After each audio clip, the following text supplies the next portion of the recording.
Hello friend, तो कैसे हैं आप। उम्मीद है कि आप सब बहुत ही अच्छे होंगे और अच्छे से अपना पढ़ाई लिखाई कर रहे होंगे।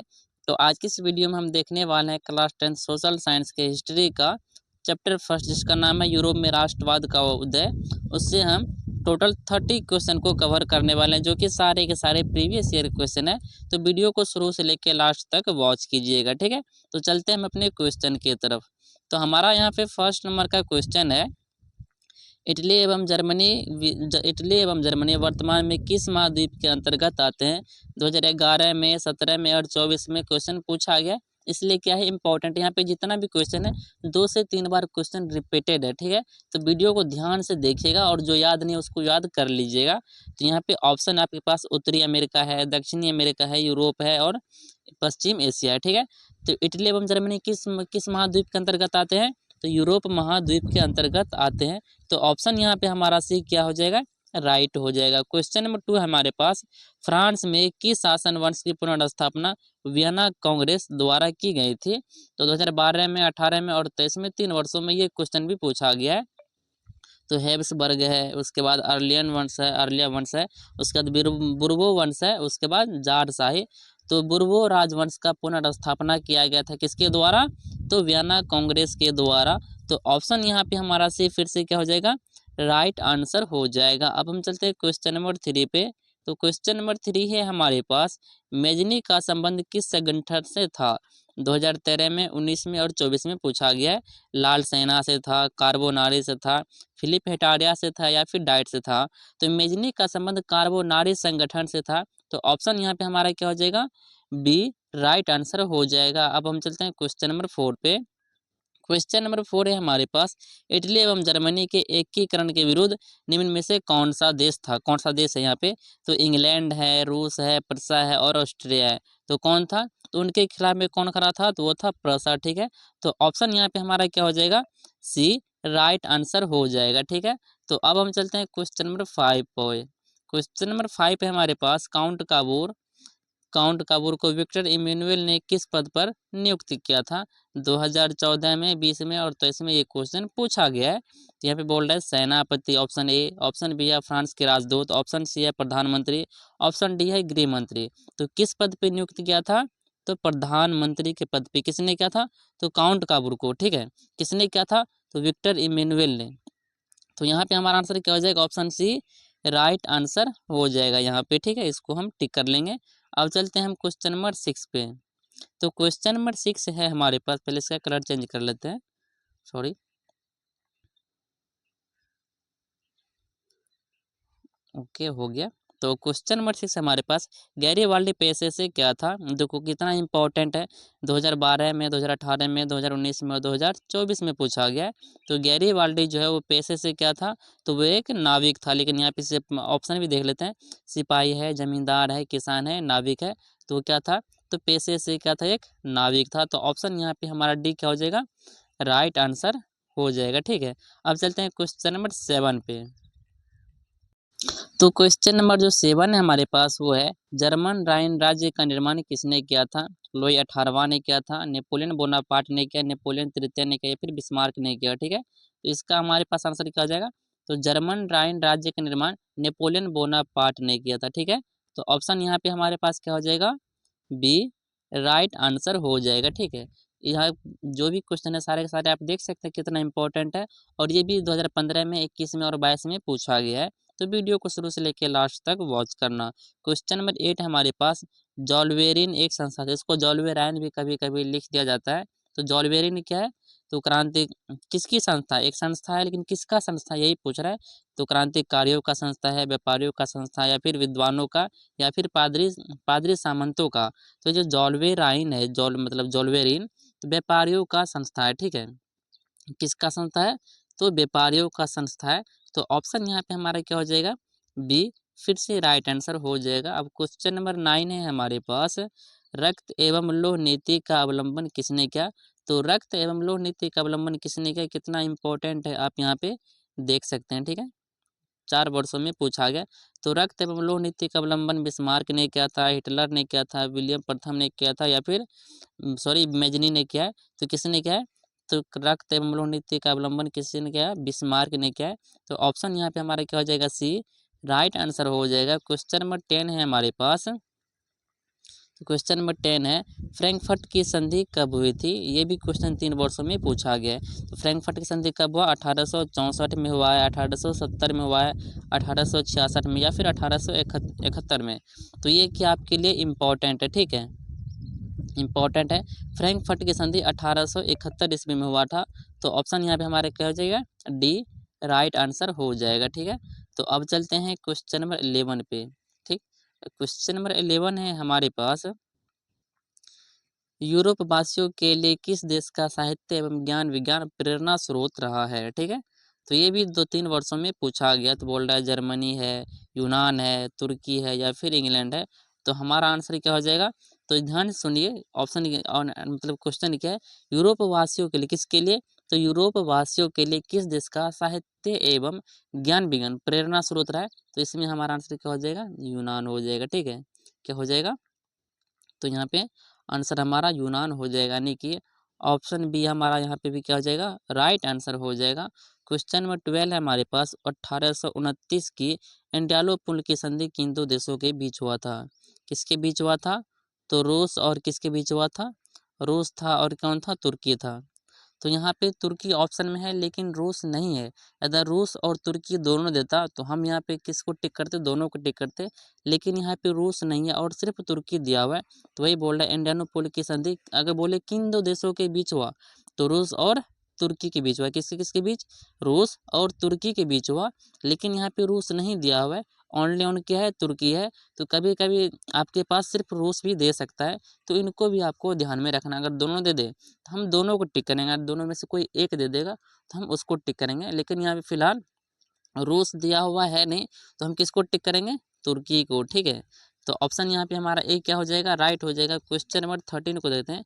और क्वेश्चन नंबर 13 है हमारे पास, क्वेश्चन नंबर 13 है, यंग यूरोप की स्थापना किसने किया? देखो, यंग यूरोप हो या फिर यंग इटली हो, दोनों का स्थापना किसने किया है? तो एक ही इंसान ने किया है। वो किसने किया है? तो मेजनी ने किया, ठीक है। दोनों का स्थापना किसने किया? मेजनी ने ही किया है, ठीक है। और रक्त एवं लौह नीति का अवलंबन किसने किया है? तो वो क्या है? बिस्मार्क ने, जो क्वेश्चन हम ऊपर देख चुके हैं, ठीक है। तो यहाँ पे दोनों क्वेश्चन का राइट आंसर क्या हो जाएगा? यंग इटली हो या फिर यंग यूरोप हो, दोनों का स्थापना मेजनी ने ही किया है, ठीक है। अब चलते हैं क्वेश्चन नंबर 15 पे। क्वेश्चन नंबर 15 हमारे पास, सड्डाओ का युद्ध किन दो देशों के बीच हुआ? ठीक है, तो प्रसा और ब्रिटेन है, ऑस्ट्रिया और प्रसा है, प्रसा और रूस है, ऑस्ट्रिया और फ्रांस है। किसके किसके बीच हुआ था? तो ऑस्ट्रिया और प्रसा के बीच हुआ था। किसका? सड्डाओ का युद्ध। तो ऑप्शन हमारा यहाँ पे क्या हो जाएगा? बी राइट आंसर हो जाएगा, ठीक है। तो यहाँ पे हमारा बी राइट आंसर हो जाएगा। क्वेश्चन इंपॉर्टेंट है, 2 वर्षों में क्वेश्चन पूछा गया है। तो क्वेश्चन नंबर 16 हमारे पास, हंगरी की भाषा क्या थी? इतावली थी, मैग्यार थी, फ्रेंच थी या फिर पोलिश थी? तो हंगरी की भाषा क्या थी? तो वो थी मैग्यार, यानी कि ऑप्शन हमारा क्या हो जाएगा? बी राइट हो जाएगा। तो अब हम चलते हैं क्वेश्चन नंबर किस पे? 17 पे। क्वेश्चन नंबर 17 है हमारे पास, बयाना सम्मेलन, यानी कि बयाना सम्मेलन को ही कांग्रेस के नाम से जाना जाता है। इनको आपको ध्यान में रखना है। तो बयाना सम्मेलन या फिर कांग्रेस की अध्यक्षता किसने किया था? नेपोलियन ने किया था, फिर लोई ने किया था या फिर मेटरनिक ने किया था या फिर चार्ल्स ने किया था? तो वियना सम्मेलन बोले या फिर वियना कांग्रेस बोले, बात एक ही है। इनको आपको ध्यान में रखना है। तो उसका जो अध्यक्ष किसने किया था? तो वो क्या था? मेटरनिक ने। किसने किया? मेटरनिक ने किया है। तो ऑप्शन यहाँ पे हमारा क्या हो जाएगा? डी राइट आंसर हो जाएगा। क्वेश्चन नंबर 18 हमारे पास, ओटो ओटो को कहाँ का राजा घोषित किया गया? रूस का, यूनान का, फ्रांस का या फिर जर्मनी का? तो ओटो को जो राजा घोषित किया गया था वो किया गया था कहाँ का? यूनान का। तो ऑप्शन यहाँ पे हमारा क्या हो जाएगा? बी राइट आंसर हो जाएगा। ये क्वेश्चन भी 2 वर्षों में पूछा गया है, तो इनको ध्यान में रखना। क्वेश्चन नंबर 19 है हमारे पास, यूरोप का मरीज किसे कहा जाता है? 2015 में, 19 में और 24 में पूछा गया है।